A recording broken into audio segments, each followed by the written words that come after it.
بسم اللہ الرحمن الرحیم السلام علیکم۔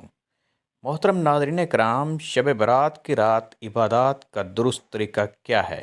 عبادات کب شروع کریں اور کس وقت ان عبادات کا اختتام ہوتا ہے، اور ان عبادات کے انعامات و ثمرات کیا ہیں؟ نہایت ہی اہم اور معلوماتی ویڈیو ہے۔ اگر تمام مسلمان بہن بھائی اس ویڈیو کو دیکھ لیں تو انہیں کسی بھی دوسری ویڈیو کو دیکھنے کی ضرورت باقی نہیں رہے گی۔ انشاءاللہ ویڈیو آپ کے لیے نہایت نفع بخش ثابت ہوگی۔ محترم اسلامی بہنوں اور بھائیوں، سب سے پہلے جان لیجئے کہ شب برات کی رات یعنی نصف شعبان معظم کی رات بخشش، مغفرت اور برکت کی رات ہے کہ اس کا انکار صرف وہی کرے گا جس کے علم اور مطالعے میں کمی ہوگی۔ اکثر مبلغ حضرات اپنی کم علمی کے سبب اس بات کا اعلان کرتے ہیں کہ شب برات کی کوئی حقیقت نہیں، جبکہ یہ صرف اور صرف ان کی علمی کمزوری ہے۔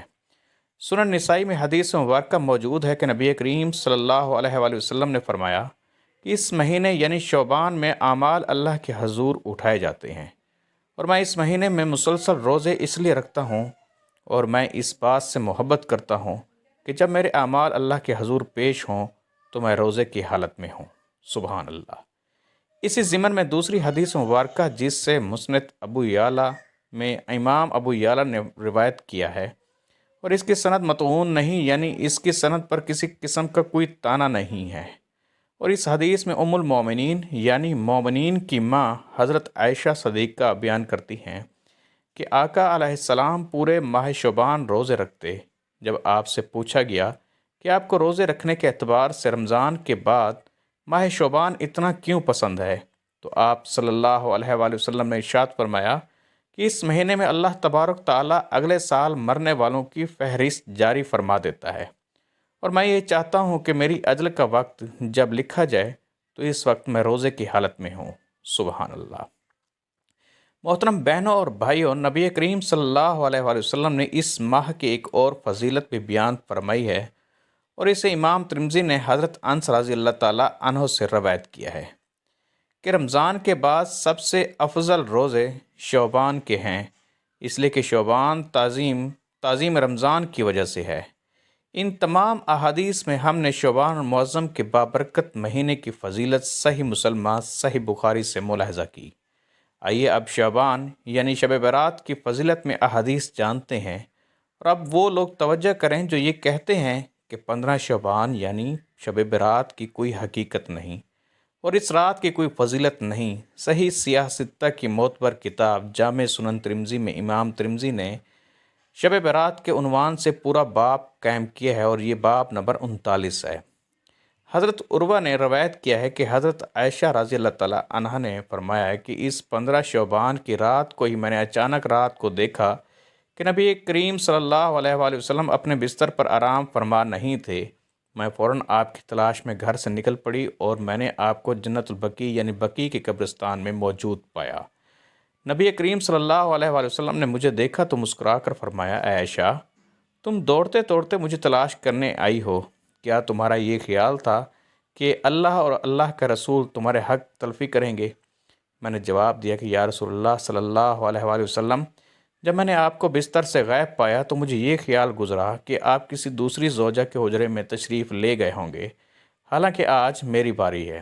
تو نبی کریم صلی اللہ علیہ وآلہ وسلم نے فرمایا، نہیں عائشہ، بلکہ جب نصف شعبان کی رات آتی ہے تو اللہ تبارک تعالیٰ آسمان دنیا پر ایک خاص شان کے ساتھ نزول فرماتا ہے، اور قبیلہ بنو کلب کی بکریوں کی بالوں کی تعداد سے بھی زیادہ گنہگاروں کی مغفرت فرما دیتا ہے۔ سبحان اللہ۔ ناظرین کرام، یہ حدیث اسی باب میں حضرت سیدنا ابو بکر صدیق رضی اللہ تعالیٰ عنہ نے بھی روایت فرمائی ہے۔ کہنے کہ تو یہ ایک حدیث ہے، لیکن علم و معرفت کے بیش بہا قیمتی راز اس حدیث میں چھپے ہیں۔ سب سے پہلی بات یہ کہ اس رات بستر سے اٹھ کر عبادت کرنا نبی کریم صلی اللہ علیہ وآلہ وسلم کی سنت مبارکہ ہے۔ دوسرا یہ کہ عبادت کے ساتھ ہی ساتھ قبرستان جا کر قبرستان والوں کے لیے اور اپنے لیے دعائیں کرنا بھی پیارے آقا صلی اللہ علیہ وآلہ وسلم کی سنت ہے۔ تیسری بات یہ ہے کہ نبی کریم صلی اللہ علیہ وآلہ وسلم نے اپنے علم سے اور اپنے کشف سے یہ اندازہ لگا لیا کہ حضرت عائشہ اس وقت کیا سوچ رہی تھی۔ چوتھی بات یہ کہ نبی کریم صلی اللہ علیہ وآلہ وسلم نے حضرت عائشہ صدیقہ سے یہ فرمایا کہ اللہ اور اس کا رسول تمہارے ساتھ کوئی ناانصافی نہیں کریں گے، یعنی خوشنودی رسول میں ہی خوشنودی حق تبارک تعالیٰ ہے، اور نبی کریم صلی اللہ علیہ وآلہ وسلم کی تعظیم سے ہی تعظیم باری تعالیٰ نصیب ہوتی ہے۔ پانچویں بات یہ معلوم ہوئی کہ نصف شعبان کی رات یعنی شب برات اللہ رب العزت بخشش و مغفرت اور رحمت کے خاص انداز میں آسمان دنیا پر نزول فرماتا ہے، اور قبیلہ بنو کلب جو کہ اس وقت پوری دنیا میں سب سے بڑا بکریاں پالنے والا قبیلہ تھا، اس کے پاس موجود تمام بکریوں کے بالوں کی تعداد جو کھربوں میں ہوں گی، ان سے بھی زیادہ گنہگاروں کی مغفرت اللہ تبارک تعالیٰ اس رات میں فرما دیتا ہے۔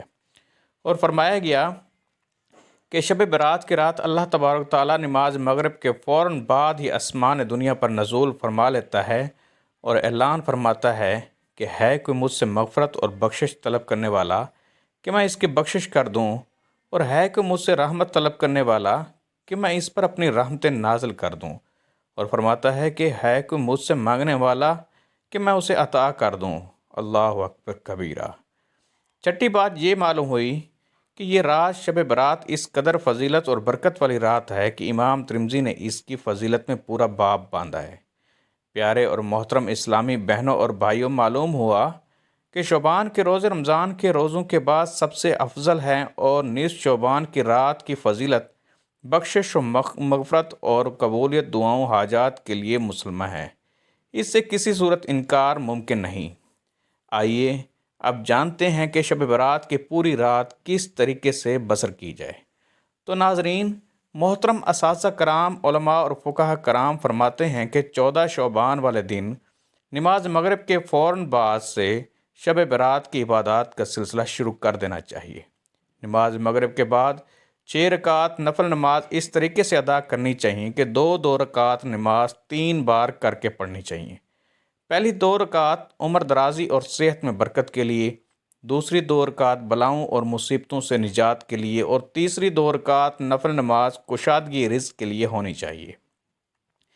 ان کے ساتھ ہی ساتھ ذکر و اذکار بھی بہت فضیلت بیان کی گئی ہے۔ اس کے بعد نماز عشاء ادا کریں، اور نماز عشاء کے بعد مسنون اذکار اور تلاوت قرآن پاک ضرور کریں۔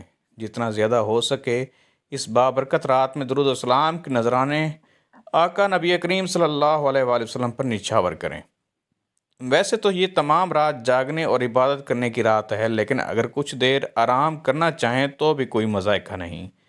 پھر رات کے پچھلے پار نماز تہجد کے لیے اٹھ جائیں اور 2، 4، 6، 8، 10 یا پھر 12 رکعت نماز نفل ادا کریں۔